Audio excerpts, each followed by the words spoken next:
Let's see, can everyone hear me? Okay, let me move this up just slightly. Okay, thank you so much for having me. I'm really excited to talk about my dissertation project. I'm from Dr. Chung Yu's Hung's laboratory, and this is a Cocci conference, so I'm not going to introduce Cocci, but I am going to introduce diabetes. Most people know diabetes, right? There's two main types with, type 1 being the autoimmune side where the body attacks the pancreas. It is characterized by its absolute insulin deficiency and the hyperglycemia. But we also then have type 2, right? That is a little bit different. It's caused, by genetic factors, obesity, lifestyle. There's a lot of things that go into type 2, but it's characterized by its insulin resistance, relative insulin deficiency, and hyperglycemia. And so for us, why is that important? Well, diabetes is a well-known risk factor for coccidioides. And when we think of the health impact of diabetes, specifically in this country, it has a major impact, right? Around 11.6, around 38.4 million people in the United States have diabetes. This is a problem that I'm sure all of the clinicians here have to deal with. And with that being said, coming from Texas, we have a higher than average amount, and we have a 16% diabetes rate in our state. And so another thing to also point out is that 38% of our population is what we would consider pre-diabetic. So this will be an ongoing issue for Cocci researchers in the future. And so thanks to Dr. Blair's lab and Curdy et al.'s recent publication, we can see that diabetic patients that contract coccidioides are more likely to have cavitary disease, surgery, and relapsing cavitary disease compared to their non-diabetic counterparts.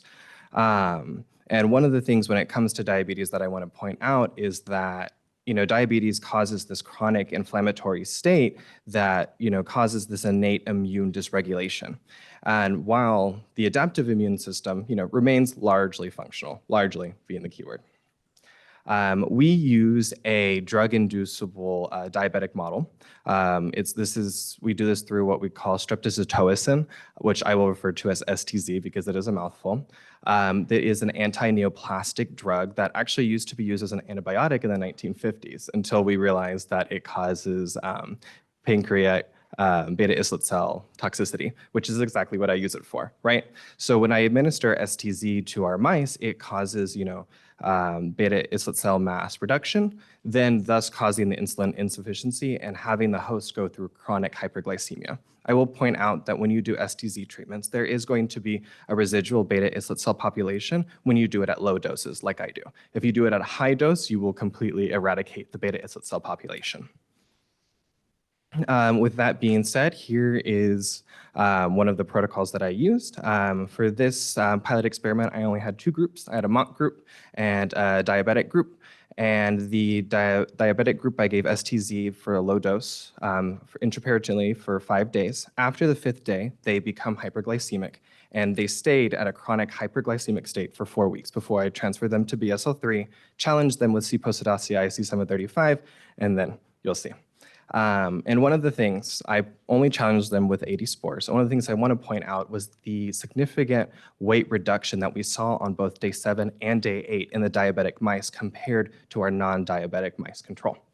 And so the other thing is that we usually take our mice down around day 14. I had to take my mice down at day 10 due to the severity of the disease progression.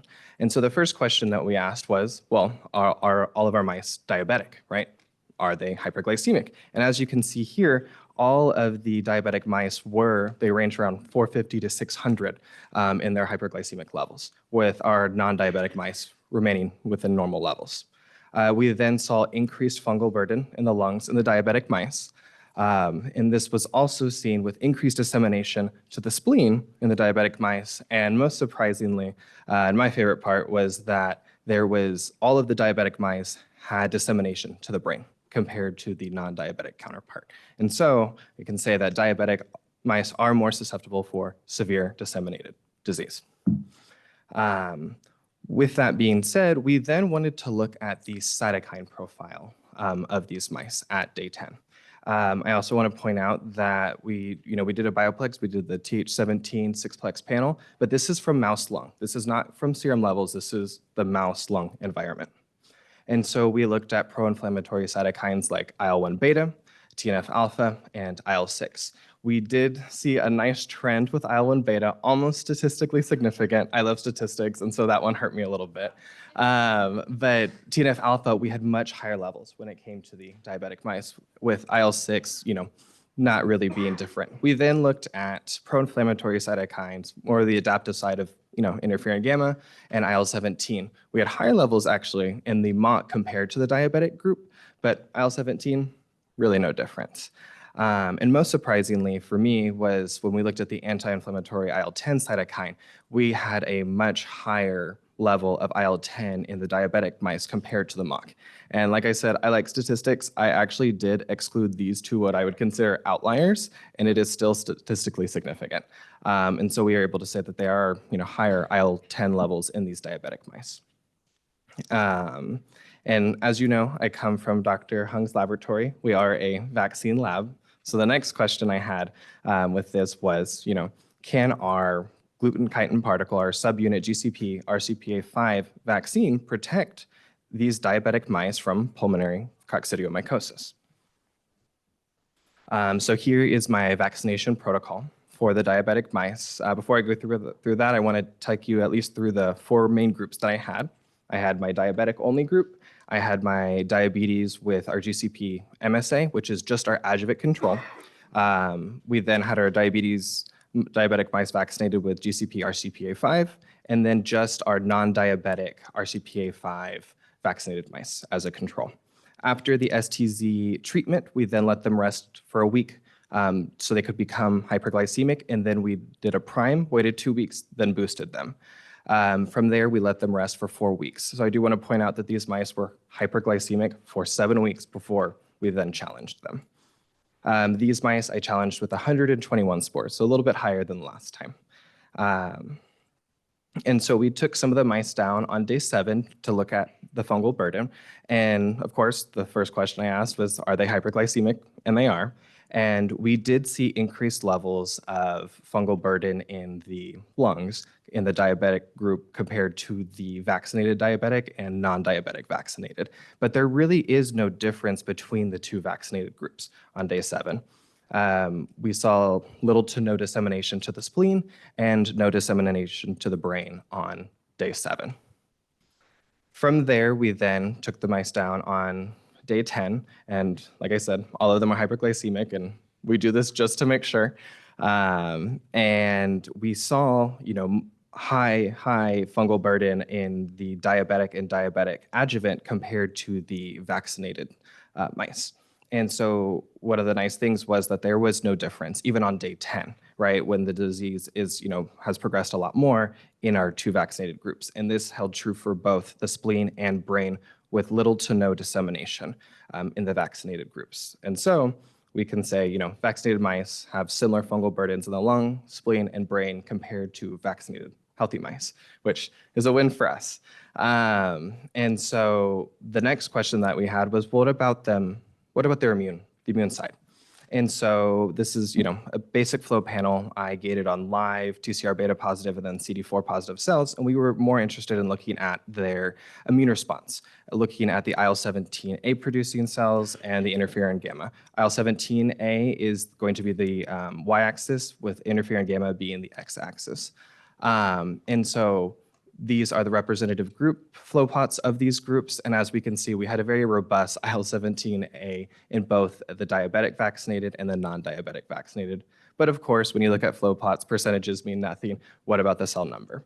And so when we looked at the interferon gamma cell number in each of these groups, we did see a trend of a higher amount of interferon gamma producing CD4 positive cells in both of the vaccinated groups. And we did have a statistically significant higher amount of IL-17 producing cells in the diabetic vaccinated group compared to the non-vaccinated diabetic group. And so I can say that, the vaccine has been helpful. I currently have a survival study ongoing, thanks to my lab members. They are currently weighing my mice. So I will let you know for the survival study the next time.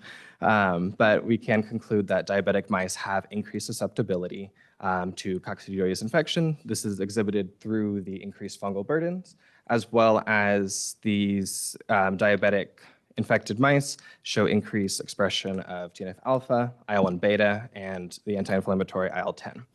And that I can also conclude that the RCPA5 vaccine confers protection for both healthy and diabetic mice. And so lastly, well, where are we going with this? I plan on investigating the immune mechanisms of diabetes on host susceptibility and coccidioidomycosis, right?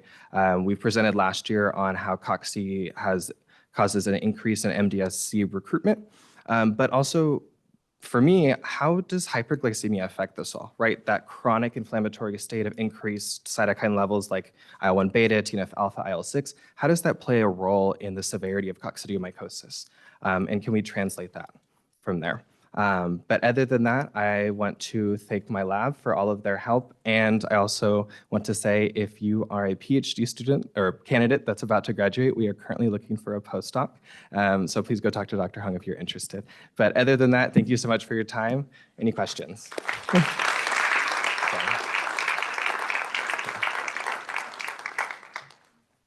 That's a great study, very interesting. I was very interested in the fact that the adjuvant alone seemed to have some degree of effect. And I was wondering, have you looked at whether the adjuvant might alter the cytokine repertoire in the diabetic mice, where you might actually see maybe some of that changes in the IL-10 and the things that you saw a difference in the diabetic versus the normal? Yeah. I'm just wondering to what extent the adjuvant might help sort of set up that environment so that the diabetic mice appear more like normal mice. No, exactly. That's a great point. Our adjuvant is very good at, producing the Th1, Th17 responses. And so that is one of the future things I'm going to do. I'm actually going to be repeating this experiment and hopefully doing a much larger bioplex on there. So we can really look at the cytokine profiles and the different changes, but MSA will automatically be a group, that GCP MSA will be a group in there just because it's our control. But yeah, no, that's a really great point on how the adjuvant could impact that. Hi, I'm David Bowler from the University of Minnesota. I primarily work on Cryptococcus, but the role of diet is quite interesting. And not only can there be a host effect, but there can also potentially be an effect on the fungus itself. So in Cryptococcus, Julia Palmucci from John Perfect's lab at Duke looked at ketogenic diet. And so a ketogenic diet sort of doubles the activity of azoles. Yeah. And so as you look for hyperglycemia, you might do the opposite as well of looking at, if you feed the mice a ketogenic diet, what happens? And so, because that would sort of alter both the host side as well as the fungal side as well. So we're just thinking sort of both, both directions. That's a really good point. Yeah, one of the future studies, we also will look at, giving insulin. How does giving insulin, affect the course of the infection? Hi, great study. I know we tend to work with the B6 mice, but have you considered using the non-obese diabetic mice that better recapitulate the autoimmune setting of diabetes?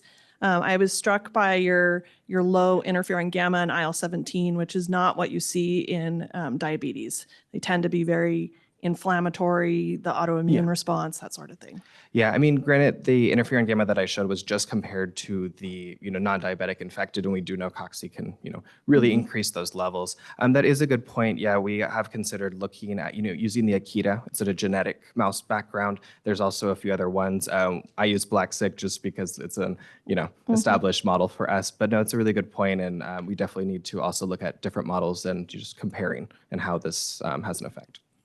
Thank you. Any other questions? Perfect. Thank you so much. Thank you.